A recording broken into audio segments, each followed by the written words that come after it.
Hi Junkie viewers, my name is Courtney Act and I am your new foreign correspondent. I've been living in the US for the last 5 years and I've become totally obsessed with this new reality show that I think you might like. It's called Race for the White House. It's better than Keeping Up with the Kardashians and The Real Housewives, although if big hair is your passion, you should probably stick with Gina Liano. You can really tell that Gina means business when she wears her work wig on top of her play wig. So I should probably start at the very beginning. The current American political system is called an oligarchy. Just don't tell them that because they still think it's a democracy. Oligarchy means that a small minority of its wealthiest citizens control the society. It's sort of like they all live downstairs at Downton Abbey, but they just don't know it. There are two political parties that duke it out to be the mouthpiece of the oligarchy, the Republicans and the Democrats. If you're a free-thinking, self-respecting person under the age of 35, you're probably interested in things like fairness, equality, and moving forward. Meet the Democrats. They're the party for you. If you don't believe in marriage equality, equality between the sexes, or for some reason a Caitlyn Jenner, then you'll love the Republicans. No, really.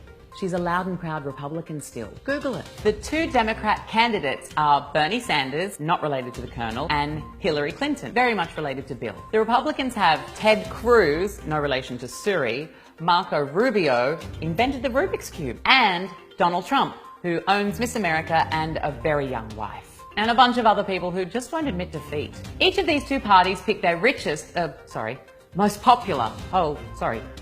qualified, based on wealth and popularity, candidate and hold mini-elections in each state. Each state has either a primary or a caucus. A primary is like a regular election where people go into a private booth and tick a box in complete anonymity. But a caucus is where delegates who represent the public literally gather together in a room and stand on the side of the room that represents their candidate. It's like being in grade 8 and getting picked for the footy team. The primary is where you vote for Bernie versus Hillary, not Trump versus Hillary. Did that all make sense? Okay, good.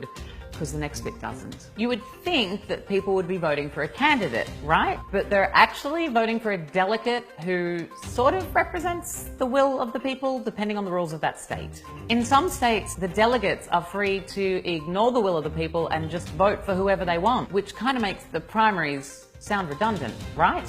Right. Try not to get too confused by this seemingly senseless process. There's plenty more confusing things still to come. These delegates are like party VIPs, and each state has a number relative to the population of the state. So somewhere like California has 55 delegates and Alaska has 3. At the end of the year, when all of the states have voted, all of the delegates get together for the National Convention, which is where they finally make the decision of who will be running for president. Along with the delegates are a group of people who may or may not wear capes called superdelegates. These peeps are members of Congress, former presidents, and other party top dogs who get their own special vote, which makes up 20% of the overall vote. This was introduced back in the day to make sure that a political revolutionary that was gaining traction with the people but wouldn't actually be able to win a general election wouldn't win the primaries.